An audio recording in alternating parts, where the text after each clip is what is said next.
संक्रांति वाले दिन लाखों की संख्या में श्रद्धालु यहाँ पहुँचते हैं और कुंड में डुबकी लगाकर अपनी मनोकामनाओं को पूर्ण करते हैं। गलता एक तीर्थ स्थान है। यहाँ पे हिंदू धर्म में बहुत ज्यादा मान्यता मानी गई है। कहते हैं कि स्नान करने से अपने पाप धुल जाते हैं। गंगा स्नान, वहाँ पे नौ सूर्य मंदिर है, अंदर भी मंदिर बने हुए हैं। ये राधा गोविंद जी का मंदिर है। यहाँ नहाने का स्थान है, तो ये बहुत ज़्यादा माना जाता है। नहाने से, डुबकी लगाने से ऐसे बोलते हैं कि ये पाप धुल जाते हैं। बड़ा स्नान कार्तिक मास में भी होता है, सावन में होता है। बहुत महीने ऐसे होते हैं जिनमें स्नान होता है। हम गलता जी कार्तिक में आते हैं और अब हम 12 महीने गलता स्नान कर रहे हैं। हर महीने में एक दिन आते हैं हम, मावस के बाद में। सारे तीर्थ बार गलता जी एक बार जरूर करना चाहिए। कृष्ण जी का है, हनुमान जी का है और राम गोपाल जी का मंदिर है। अलग अलग काफी मंदिर है यहाँ पर। यहाँ गालिब ऋषि है, उन्होंने तपस्या करी थी। उनकी तपस्या से यहाँ पे गंगा धारा बहने लगी थी मुख से। वर्ष में पड़ने वाले जितने भी विशेष पर्व हैं, जिनमें एकादशी, अमावस और पूर्णिमा के साथ साथ ग्रहण पर्व, सोमवती अमावस्या और संक्रांति पर्व, ये सब विशेष होते हैं। सूर्य जब एक राशि से दूसरी राशि में प्रवेश करते हैं तो वो संक्रांति कहलाती है। उसके साथ जो पितरों को जो मानते हैं, और वो यहाँ जैसा चलन है राजस्थान में, वो पातड़ियाँ बनाई जाती हैं पितरों की, और उनको भी यहाँ स्नान कराने के लिए लोग आते हैं। वो 14 के दिन आते हैं, चतुर्दशी को। और यहाँ जो सबसे बड़ा महत्वपूर्ण समय होता है वो कार्तिक पूर्णिमा के समय पर, जो एक 15 दिवसीय समय होता है, और उसमें अंत में जो भीष्म पंचक चलते हैं 5 दिन के, उसमें बड़ा महत्व है। और यहाँ लाखों की संख्या में उस समय लोग आते हैं स्नान करने के लिए। और कार्तिक पूर्णिमा को जैसी मान्यता भी है कि यहाँ पर ब्रह्मा, विष्णु और महेश यहाँ उस समय उपस्थित होते हैं। तो मैं समझता हूँ कि वो समय विशेष होता है जब लोग अपनी मनोकामना की पूर्ति के लिए यहाँ आकर स्नान करते हैं। माना जाता है कि सतयुग के ऋषि संत गालो जी की ये तप स्थली रही है, जिनकी तपस्या से प्रसन्न होकर देवताओं ने यहाँ प्रचुर मात्रा में पानी के साथ पूजा की और इस जगह को आशीर्वाद दिया। गलता जी तीर्थ बाद में पहले ये वैष्णव पीठ के रूप में पूरे भारत में प्रसिद्ध है। गालो ऋषि की तपस्या के कारण इस स्थान को गालवा श्रम और गलता गद्दी के नाम से भी जाना जाता है। गलता गद्दी की स्थापना और गद्दी के नाम से विख्यात करने का श्रेय आचार्य संत प्योहरी श्री कृष्णदास जी महाराज को जाता है, जो वैष्णव संप्रदाय के संत भी रहे हैं। इन्हें चमत्कारों के लिए जाना जाता है। इनके बारे में कहा जाता है कि वो आज भी गलता जी में विद्यमान हैं। ये जो एक तीर्थ है, उसके साथ साथ गलता जी बाद में एक वैष्णव पीठ के रूप में पूरे भारतवर्ष में प्रसिद्धि को प्राप्त कर पाई। वो गलता गादी के नाम से ही हुई। वस्तुतः गालव ऋषि की तपस्या के कारण यह स्थान गालवाश्रम के नाम से भी जाना जाता है। किंतु पयोहरी कृष्णदास जी महाराज, जो रामानुज वैष्णव संप्रदाय के एक प्रमुख संत भी रहे हैं, और उनके बारे में यह प्रसिद्ध है कि वो आज भी विद्यमान हैं।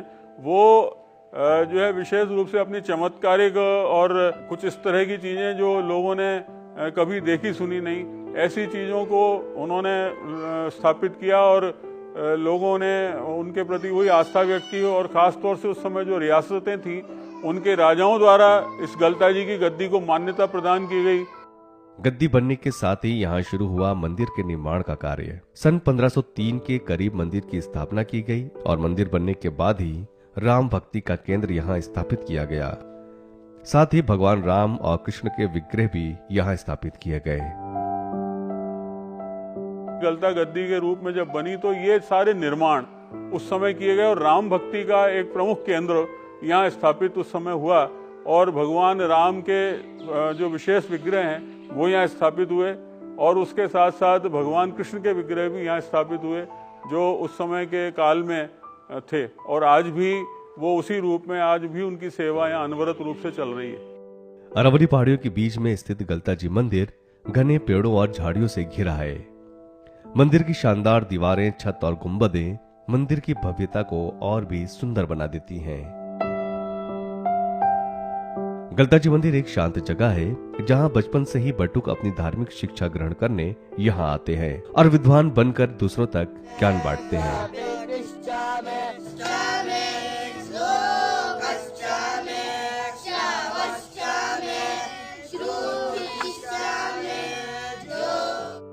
यहाँ का शांतिपूर्ण वातावरण सभी को अपनी ओर आकर्षित करता है।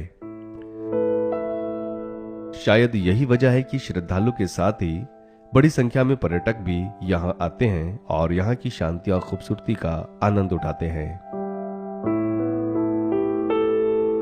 गलवाश्रय महात्म्य के अनुसार कार्तिक पूर्णिमा को ब्रह्मा, विष्णु और महेश, जो सनातन धर्म के आदि देव हैं, यहाँ आते हैं। इसीलिए गलता जी को देवों का स्थान भी कहा जाता है। कहा जाता है तीनों धाम और सातों पुरी की यात्रा यहाँ स्नान किए बिना अधूरी है।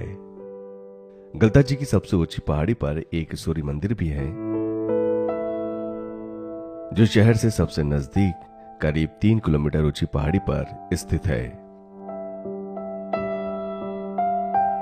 जहां से पूरा जयपुर शहर दिखाई देता है। सूर्य की शहर पर पड़ने वाली पहली किरण सूर्य मंदिर पर ही पड़ती है, जो दृश्य अनमोल होता है। ये सूर्य मंदिर है। ये पहाड़ी पे दक्षिण की तरफ थोड़े से आगे निकले हुए भाग पर स्थित है। ये सवाई जयसिंह जी के दूत राव कृपाराम जी ने बनवाया था। इस मंदिर पे सूर्य की पहली किरण पड़ती है। यहाँ पे सनराइज और सनसेट देखने बहुत भक्तजन आते हैं और बहुत टूरिस्ट भी आते हैं। यह मंदिर जयपुर के प्राचीन मंदिरों में से एक है, जो दक्षिण मुखी है। यही वजह है कि मंदिर की बहुत सारी मान्यताएं हैं। मंदिर का निर्माण राव कृपाराम जी ने कराया था, जो सवाई जयसिंह के दूत थे। सूर्य मंदिर शहर के सूरजपोल गेट के ठीक सामने शहर के मुकुट की तरह स्थित है। सूरजपोल गेट का नाम भी इसी मंदिर के नाम से रखा गया है। मंदिर में भगवान सूर्य और उनकी पत्नी संज्ञा विराजमान हैं। कहा जाता है कि मंदिर में 7 रविवार लगातार आने पर भगवान सूर्य उसकी सारी मनोकामनाएं पूर्ण कर देते हैं। यह मंदिर 300 साल पुराना है और यहाँ पे है ना 7 रविवार आने से लोगों की सभी मनोकामना पूर्ण हो जाती है और जिनके रोग होता है उनका रोग के भी निवारण सूर्य भगवान है। और सूर्य भगवान सारे ग्रहों के स्वामी है जिसका सूर्य प्रबल हो उसके तो कहना ही क्या। हिंदी के माघ महीने में निकलने वाली यात्रा का काफी महत्व है, जब भगवान रथ पर सवार होकर शहर घूमने निकलते हैं। ये यात्रा रामगंज चौपड़ से बड़ी चौपड़, छोटी चौपड़ से होते हुए मंदिर के लिए वापस लौटती है, जहां भगवान की आरती होती है। माँ के महीने में रथ सप्तमी आती है। उस दिन भगवान सूर्य रथ के अंदर विराजमान होके रामगंज चौपड़, बड़ी चौपड़, छोटी चौपड़ जाते हैं। वहाँ पे आरती होती है और वापिस है ना उन्हीं रास्तों से होते हुए ये गलता घाटी पे विराजमान हो जाते हैं। और जो भी सूर्य की आराधना करता है उसके सारे काम सिद्ध हो जाते हैं। सूर्य मंदिर के पहाड़ी पर होने और सूर्य की पहली किरण पड़ने के कारण यहाँ हजारों की संख्या में लोग उगते और डूबते सूरज की खूबसूरती निहारने भी यहाँ आते हैं।